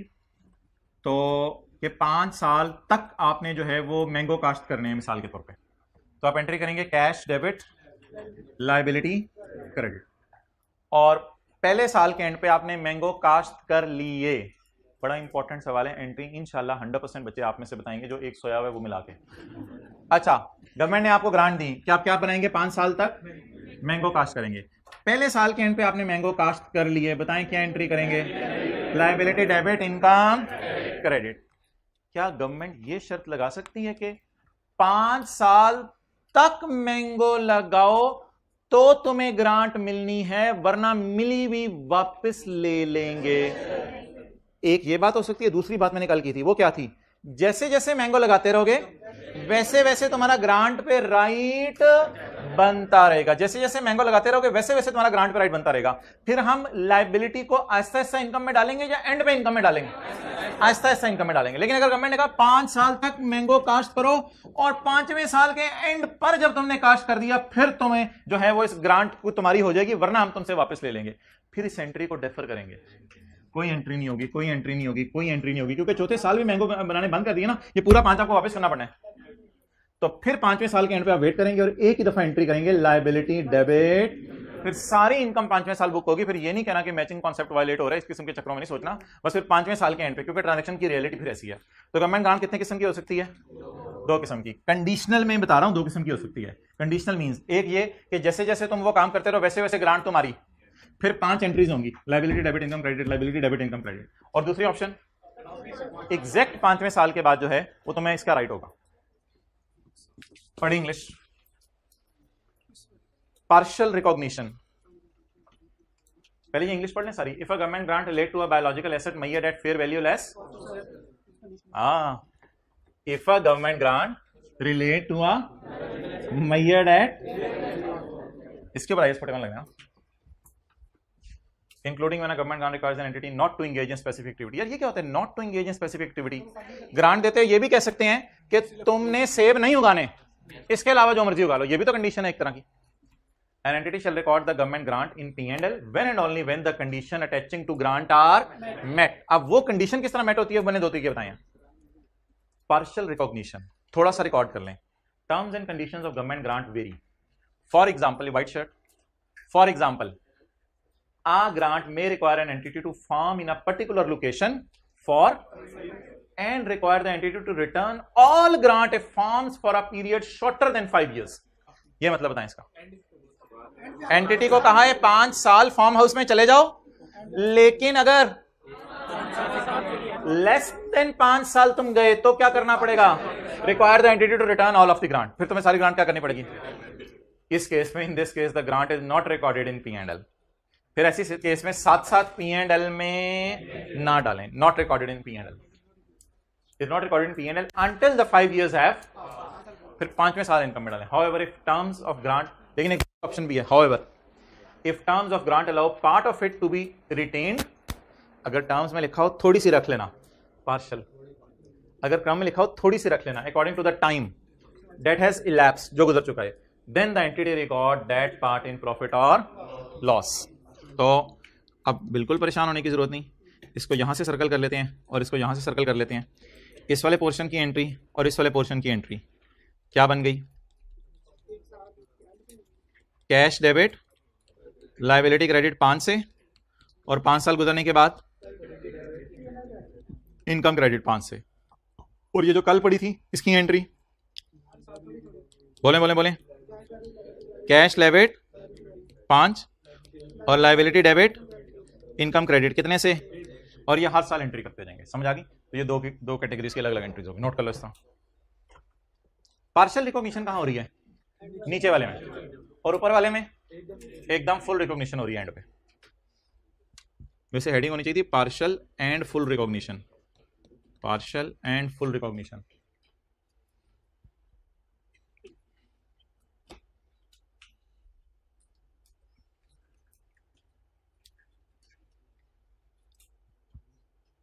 Okay, biological asset measured at cost and bearer plants. Bearer plants भी यहां डाल दें, बियरर प्लांट्स भी इधर डाल दें लैंड के साथ। बियरर प्लांट, इस डायग्राम को बेहतर कर लें। बियरर प्लांट, बियरर प्लांट पे भी क्या लगेगा? बियरर प्लांट तो वैसे ही कॉस्ट पे पड़ा होता है ना, तो उस पे तो IS 20 लगेगा। If the biological asset has been measured at cost, African cows में फौरन लाया करें, पेपर में भी लानी है, या अफ्रीकन बकरा। If the biological asset has been measured at cost और इट इज अ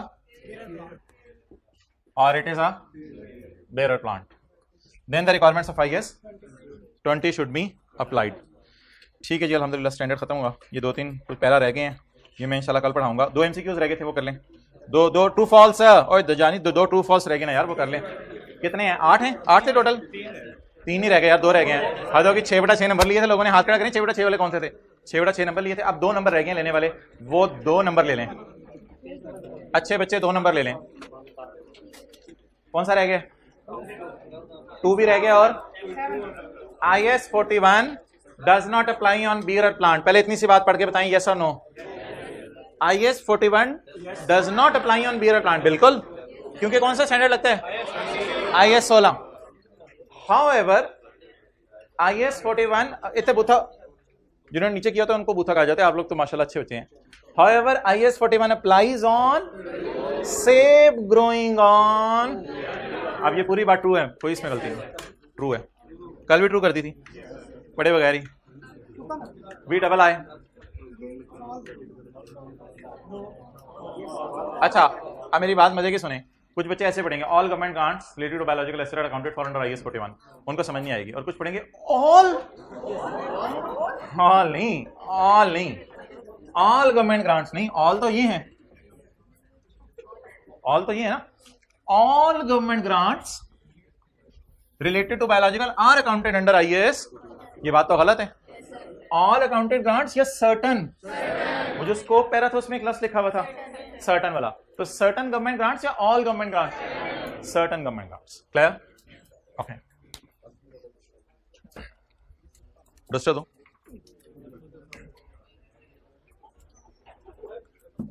भाईजान ये एक बात जरा मुझे बताएं, आप बड़े कौन से खां? फन्ने खां।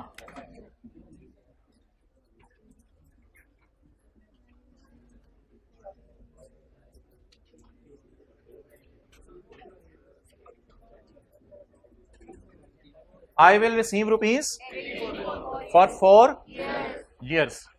कोई बंदा, ओ भाईजान लीज की डिस्काउंटिंग समझ नहीं आनी, कि हम रिवाइज कर लें। I will receive rupees 80 for, मैं 4 साल तक rupees 80 रिसीव करता रहूंगा। एक लफ्ज में और डालने लगाऊं, इन एरियर ज़कात। I will receive rupees 80 for 4 years in arrear. 4 साल तक मैं 80 रुपए लेता रहूंगा। रुपीज 80 ईच कर लें समझने के लिए, rupees 80 each for 4 years in arrears.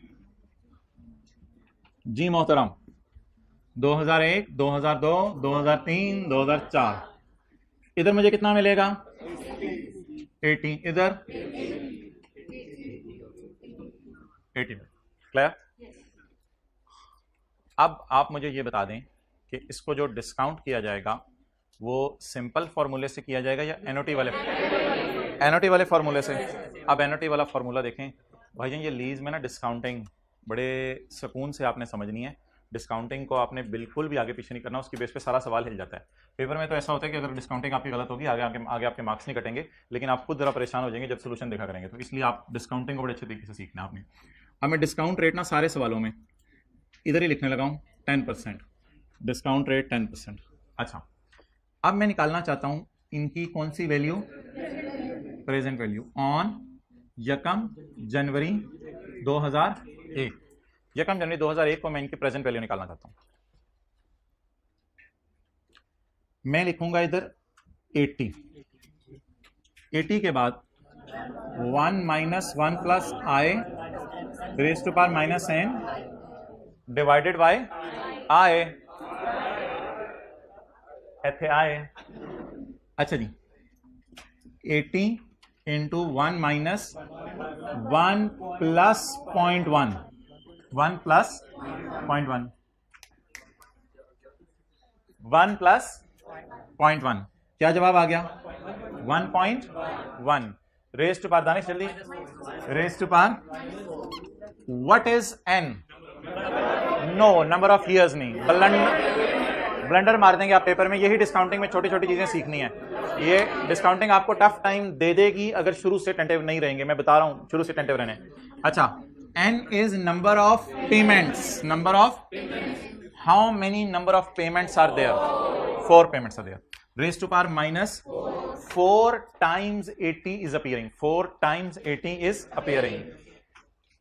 Divided by 0.1 is equal to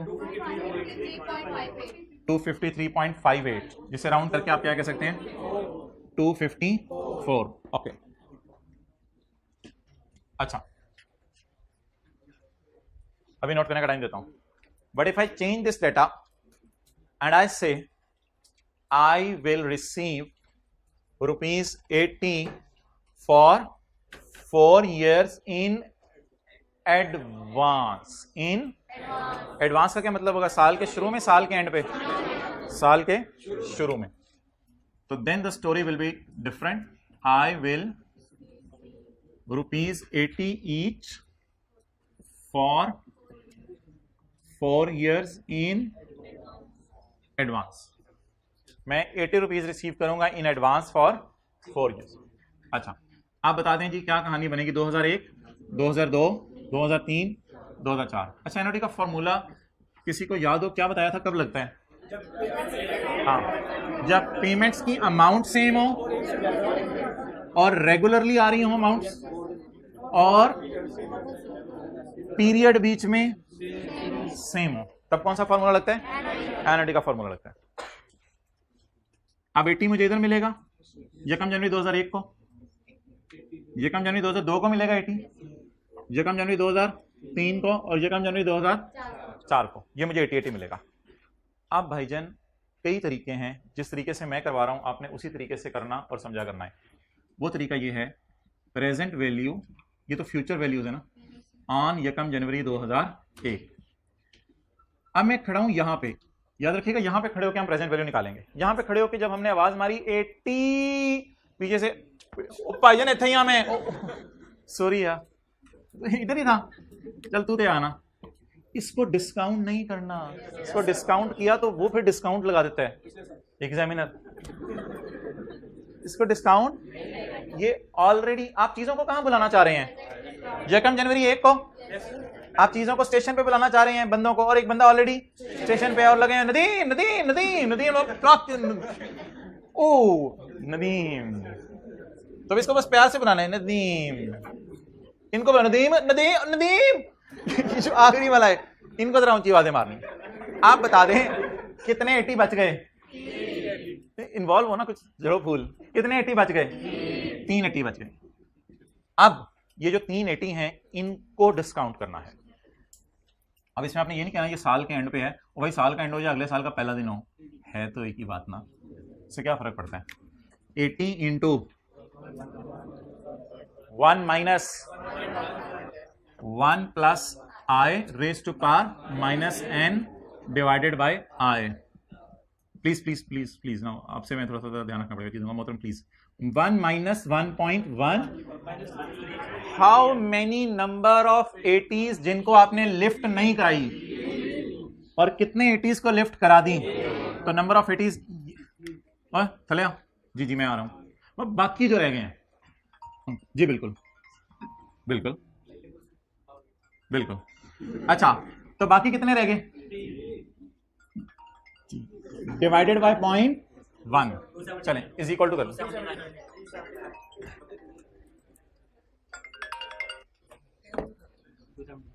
क्या जवाब आ गया, 279। इन दोनों सवालों में फर्क, इन दोनों सवालों में फर्क बताएं, फर्क। इस सवाल में क्या लिखा हुआ था, एरियर, और इस सवाल में क्या लिखा हुआ था, एडवांस। यानी किराया साल के पहले दिन आ रहा है या साल के आखिरी दिन आ रहा है, साल के पहले दिन आ रहा है उधर, और इधर साल के आखिरी दिन आ रहा है। अच्छा जानते हैं आप इसको? अच्छा donkey work, donkey work, work बोला करें, वर्क का जमाना खत्म हो गया, डंकी वर्क वो बस। अच्छा ये वाली डिस्काउंटिंग भाईजान, डिस्काउंटिंग मजे की, ओ भाईजान डिस्काउंटिंग मजे की। एक और तरीके से भी तो हो सकती थी, डंकी वर्क। भाईजान ये सीखनी है डिस्काउंटिंग, डिस्काउंटिंग बड़ी मजे की आने वाली, आने दिनों में इस डिस्काउंटिंग को सीख लें खुदा के लिए। एक और तरीका भी है 80 को बुलाने का, लेकिन वो मैनुअल तरीका है, वो डंकी वर्क है। मैनुअल तरीका पता है क्या होता है? मैनुअल तरीका ये होता है, किसी ने आपको बताया यार घर का किराया 10,000 महीने का, साल का 10,000 ज़रा 12, 1,20,000, लेकिन डंकी वर्क क्या होता है, अच्छा 10,000 है साल महीने का, 10,000 10,000 10,000 10,000 10,000 10,000 10,000 10,000 10,000 मैनुअल है जो 10,000 10,000 10,000 12,000 नहीं 1,20,000। डंकी वर्क बाद में किया, पहले स्मार्ट वर्क किया। तो ये कौन सा वर्क है, स्मार्ट वर्क। अब डंकी वर्क, डंकी वर्क में किसी ने इंटरेस्ट लूज नहीं करना, बुलाने की जरूरत पड़ेगी या पहले ही इधर है। अच्छा इसका बड़ा सिंपल सा फॉर्मूला है 1.1 वेयर 1 इज इंटरेस्ट रेट। यहां पे खड़े होकर बताएं, इधर आपने ना अब नंबर ऑफ अमाउंट्स नहीं गिननी, नंबर ऑफ पीरियड्स, ईयर्स ना बोलो मेरे भाई, 6 मंथ का भी सवाल होता है, आने तो 2 भी दिन। नंबर ऑफ पीरियड्स, कितने पीरियड्स के बाद ये खड़े यहां पे हम, रशीद तू ऐसे बस लो जा सानू काम, तो खड़े यहां पे हैं, कितने अरसे बाद, 1 साल,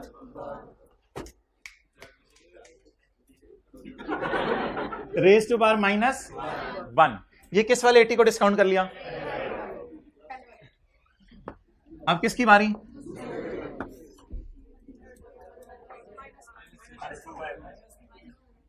कितने पीरियड्स हैं दरमियान में, 2, तो raise to power -2 plus 80 into 1 point, ये कौन सा वाला 80 है, ये वाला था, ये वाला था, और ये छुटकू वाला, ये वाला 80। कितने अरसे हैं दरमियान में, पकड़ लें, 1 2 3 पीरियड्स हैं दरमियान में, रेज टू पावर -3, कैलकुलेटर हाथों में हो, धमाका होना है, प्लस 80, थोड़ी सी लाइन बनाए जगह बना, 80 इंटू 1.1, हिम्मत करें 1 raise to power -4, 1 3 4 number of periods हैं दरमियान में, रेज टू पावर माइनस। जिन जिन के कैलकुलेटर पे 254 आता जा रहा है वो जाते जाए मुझे। क्या आया कैलकुलेटर पे, 253.58 राउंड करके। कैसा लगा डंकी वर्क, मजाक नहीं, डंकी वर्क, तो डंकी वर्क भी सीखना है और दूसरा भी सीखना है, क्योंकि डंकीज ने donkey work, sorry donkey work तो हमने करना हुआ करेगा ना वो भी कभी कभी, तो इसके लिए डंकी वर्क कल करेंगे। चलें ठीक है, जाएं फिर जाएंगे। होमवर्क में कोई सवाल नहीं है। IAS 41 का क्या पढ़ा है, इनको जाने दो। IAS 41 का क्या पढ़ा है भाईजान, सुबाती क्या पढ़ा था, बियरर प्लांट, फिर क्या पढ़ा था, डिस्क्लोजर, MCQ किए थे, फिर गवर्नमेंट फिर स्कोप पैरा किया था, बस ये किया था।